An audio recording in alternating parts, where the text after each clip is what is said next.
SpongeBob is usually an innocent cartoon with a few adult jokes sprinkled in like a typical series, but every so often there's an episode that comes out of nowhere and you question its very existence. Because this is such a long-running cartoon, it's no surprise that these super weird and messed up storylines exist, but in today's video we'll be counting down the top 10. If you don't see the one you're thinking of here, then definitely leave it down in the comment section cause I want to see what you guys think. But with all that being said, let's get on to the top 10 WTF Spongebob Episodes. Number 10, Ink Lemonade. Oh boy, this one is not pleasant. If you've been keeping up with the show for years, you're probably aware of the amount of torture Squidward goes through on a daily basis. It's not just him being annoyed by SpongeBob and Patrick though, he legit experiences the most physical pain out of probably all the characters. Ink Lemonade is one of these episodes centered all around Squidward torture, and it was pretty weird. Patrick's lemonade stand is unsuccessful until he gets a secret ingredient from Squidward. Well, turns out the secret ingredient that everyone finds so tasty is Squidward's very own ink, which can only be received if someone scares him. As you can probably expect, the rest of this episode plays out as an absolute horror show for this depressed squid who gets terrified at every corner whenever Patrick attempts to get the precious ink lemonade. What's disturbing about this whole situation is how the fish of Bikini Bottom actually enjoy drinking this stuff, and they don't even find out the truth about it until the end of the story. If you were to search SpongeBob Nightmare Fuel online, there are a few screen caps from Ink Lemonade that actually work really well under that category. It's not too much of an entertaining episode either, since it ends up going how you think it'll go. Patrick thinks of something scary, whoa, and then Squidward gets scared, ah! And finally the lemonade is delivered to the thirsty folks in town, sweet. Is Ink Lemonade one of the worst episodes in this series? No, I wouldn't say so, because there are actually a few nice creative gags that set it aside from the trash in season 6 to 8. However, if you're looking to sleep well at night, then you'll probably want to avoid this episode. I mean, there's a part where Squidward spits out ink and spiders that were inside his body, so we should probably move on. Hey yo, get out of here Squidward, nobody wants to see it, it's way 3 spooky 7 me. Number 9, Someone's in the Kitchen with Sandy. When you think about the title, Someone's in the Kitchen with Sandy, it's really hard to actually know what that'll be about.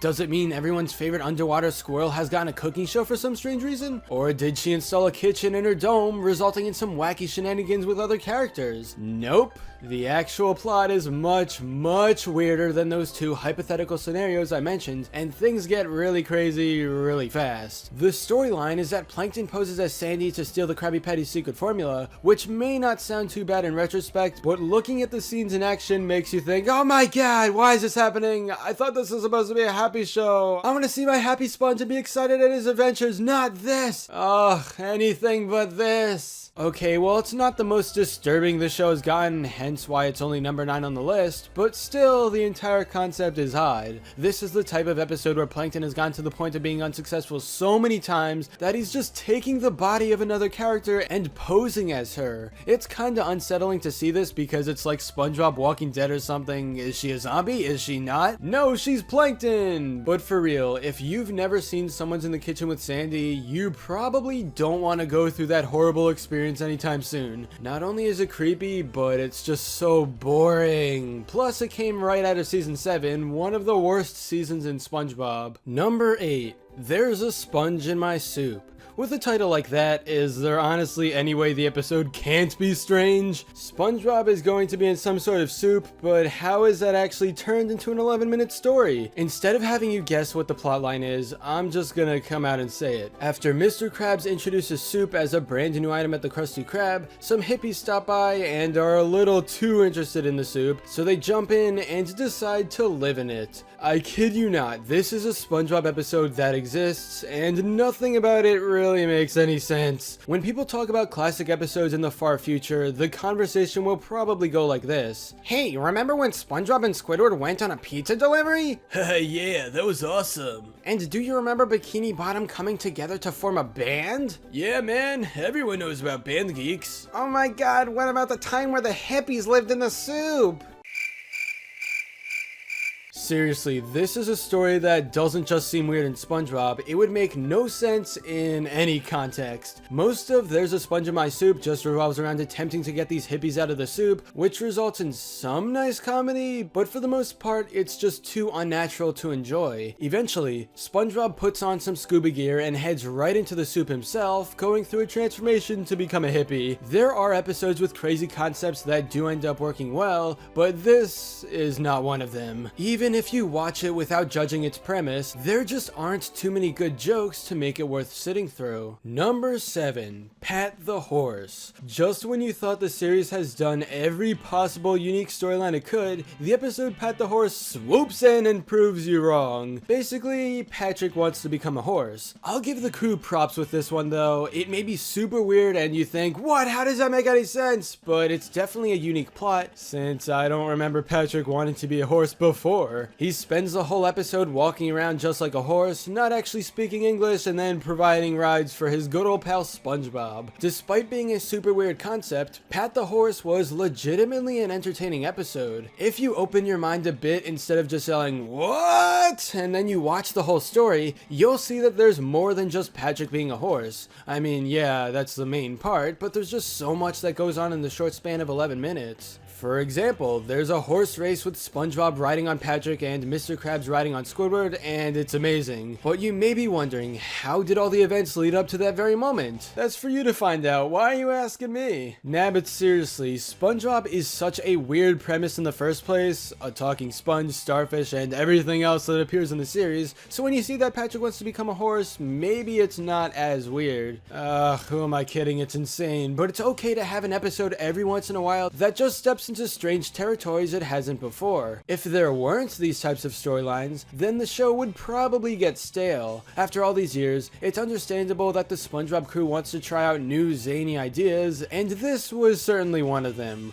Would I recommend watching Pat the Horse? Yeah, definitely, but just know that it isn't the most normal episode out there. Number 6. Stonehenge. Most are aware of Stonehenge, which is a prehistoric monument in England with a bunch of large stones standing on top of the ground. Because the structure goes way back in time, we're talking 3000 to 2000 BC, aka before comedy, there's a lot of mysteries surrounding them. Well, it ended up inspiring the creation of this episode, Stonehenge. In it, SpongeBob's holes make music in the wind, attracting jellyfish. The first 3/4 of the episode are pretty normal. It's just our Sponge hero on the run from the constant jellyfish who won't leave his path. Things begin to get messed up towards the end though, when SpongeBob enters a cave and starts slowly going insane with ways to get rid of these annoying creatures. All you can do is watch and wonder how much time has passed, especially since he grew a beard. This wasn't just a fake beard for a cheap gag, however, since he leaves the cave and discovers that the Krusty Krab is in ruins. It's buried in the sand with nobody in sight. Wait, what? Where is everyone? Are they dead? Have they moved somewhere far away? And oh my god, how long was SpongeBob gone? I need to know the answers to these questions. This ending just came out of nowhere for a normal toned episode, and viewers were just confused. 3,000 years later, there's a bunch of alien cyborg things that make this Stonehenge structure a tourist attraction, even though they don't know its hidden origins. Again, this sort of ending feels out of place for a series like SpongeBob. We don't typically get random time jumps thousands of years in the future when literally every single character is dead, but I guess it was still interesting here. Although nobody really knew what to think of the possibility that the rest of Bikini Bottom is no longer with us and SpongeBob has somehow survived for way more years than he was supposed to, the situation can partly be explained due to the source material.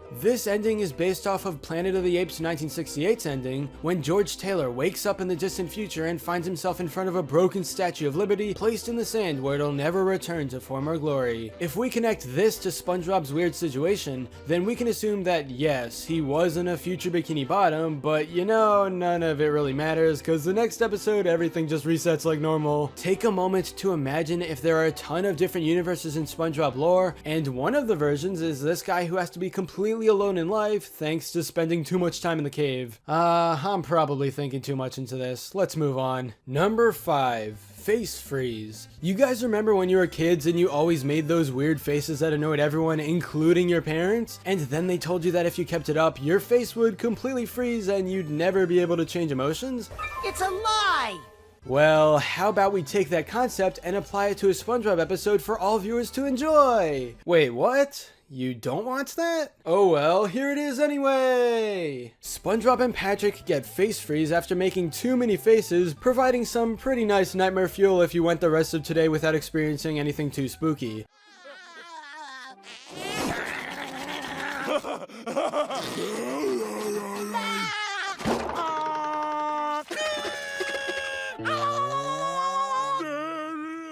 To be honest, this is probably not only in the top 10 most WTF episodes of the series, but it's also one of the worst. Maybe if the face freezing thing was just on the side and there was an actual plot, it could have been good, but literally the only events taking place is SpongeBob and Patrick making wacky faces to each other. These faces become so messed up and you begin to wonder how the concept for this storyline was even created. They were all in the writer's room and thought, I have an idea. Faces. Creepy faces, the episode. Kids will love it. Oh my god, yes! But to make a long story short, kids did not love it. In fact, this goes down as one of the most infamous SpongeBob episodes because of how disturbing and terrible it truly is. The weird expressions in the beginning are nightmarish to look at, and even the frozen faces are bothersome when they can't switch it. Although this is one of the strangest stories in the show, I do have to give credit where credit is due. This can result in some amazing reaction pics online, but then again, that's not really a strength in the episode, just people using the pictures from it creatively.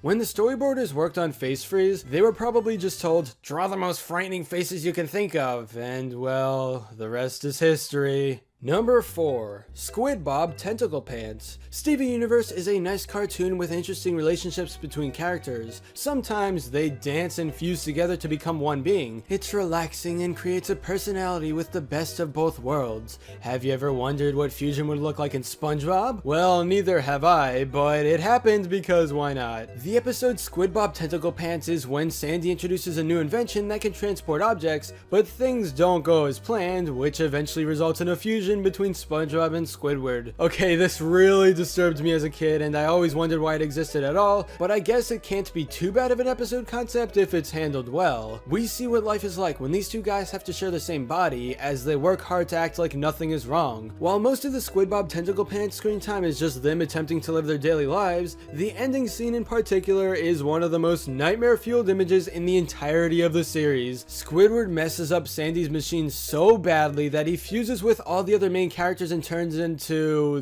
this. Who thought it was a good idea to show this to little kids? Everyone who had the incredible pleasure of taking in this horror probably ran up to the room screaming. Well, that's overreacting, but still, did you really enjoy this appearing on your TV screen so long ago? Even putting the picture in this video now and staring at it for more than a few seconds, it's really messed up and not fun to look at. You know, I probably could have easily gone through life without being exposed to this grotesque character fusion. Take me back to Steven Universe, please.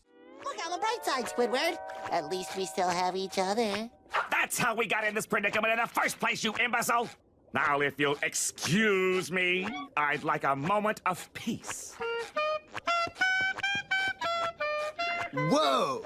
Rock on, freaky bro. Number 3. Cuddly hugs. You guys remember all those times as a kid when you ate a burger and then started to hallucinate because of the strange substances inside? Ah, good times, what great memories. Well, for some reason this concept was used in the SpongeBob episode Cuddly Hugs. After taking a bite out of Nasty Patty 2.0, SpongeBob begins to see some creature that nobody else notices. It's a giant fluffy hamster and he's very cute, always willing to spend time with his new sponge friend. These guys get a little too attached to each other. I mean, SpongeBob literally sleeps on Cuddly Hugs, and this was also the first day they met. But if you thought that the whole scenario was simply fun and games, then it wouldn't be on a top 10 list for most WTF episodes in the show. A ton of Krusty Krab customers eat the disgusting old patty so they could see the huge hamster friend, but things spiral out of control in the final few minutes. Cuddly Hugs reveals his true intentions that have stayed with him ever since the beginning. As everyone enjoys the comfort of this hamster, he begins his meal. Yes, you heard that right, I said meal. He literally just puts random characters into his mouth, devouring their soul and sending them through a world of pain. The same danger occurs with SpongeBob, but of course he's saved last minute cause he can't die in his own show. To solve the whole creepy situation, he places a small piece of the old patty into Cuddly Hugs' mouth and the day is saved! Everything about this plot is just insane though, because it starts off so innocent and happy and then boom! The hamster's gobbling up everyone who gets in contact with him. While this is definitely a super weird episode, it's still entertaining to watch and is the nice kind of creepy. Plus, I gotta admit the joke at the very end is amazing. It's revealed that this was in the mind of a real life hamster who's placed in the bedroom of a real life SpongeBob fan. Yes, this is the kind of amazing humor that most people don't talk about because they gave up on the series long ago, but everyone should really be checking out the newer seasons. The real hamster in a SpongeBob fan's bedroom feels like a joke straight from the golden era. Number 2. I Was a Teenage Gary. Having a whole storyline surrounding a transformation from sponge to snail is disturbing just thinking about it, but when you see it in action, oh boy, does it get weird. After being injected with snail plasma, SpongeBob lives life as this new creature. This really reminds me of Junji Ito's manga Uzumaki, where a bunch of people start horrifyingly turning into snails. Of course, that's a lot more disturbing, and showing a few panels here will lead to eerie nightmares tonight, so whatever. I Was a Teenage Gary goes down as one of the least liked episodes from the first 3 seasons, probably because it came out of nowhere. It was designed to be like some sort of classic horror movie. In fact, the plot and title were taken right out of 1957's film I Was a Teenage Werewolf. When people go back to watch the earlier episodes, I'm sure a bunch of them skip out on this one. While it's not an awful storyline, its sudden appearance in a rather calm show surprised viewers and may have turned them away. The worst part by far is when SpongeBob actually transformed into a snail as he makes sounds like he's taken a massive dump or something. Gary, I'm fine. You see? That's okay. I'm a lefty anyway. Now I don't have to buy those new shoes. That just ain't right. Fun fact about this episode, for the longest time there was a mystery surrounding Squidward's transformation being a deleted scene. I would recommend checking out El Supersonic Q's video on the topic since he goes over it in detail, but if there really was a second part to the episode involving another character turning into a snail, then that would be pretty hard to watch. And number 1 is Squidward in Clarinet Land. If I had to perfectly describe Squidward in Clarinet Land in 3 words, it would be Squidward in Clarinet Land!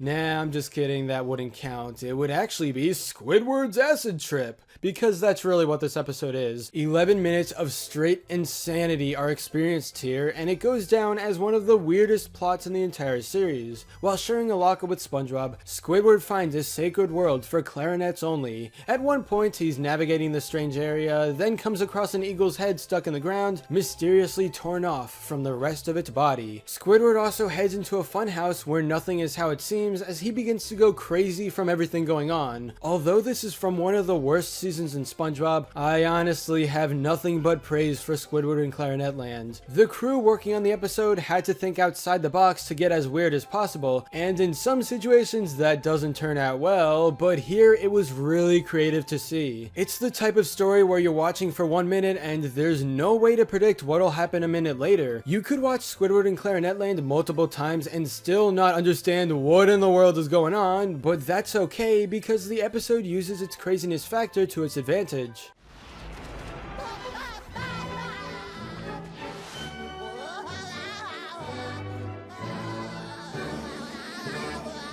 Almost gotcha. During this incredible acid trip, your eyes are just glued to the screen because you want to see whatever wacky shenanigans Squidward will find himself in next. But anyway, that's all for this video. Subscribe for more awesome cartoon videos. Give a thumbs up and comment below to let me know what you think. Thanks for watching, and I'll see you guys next time.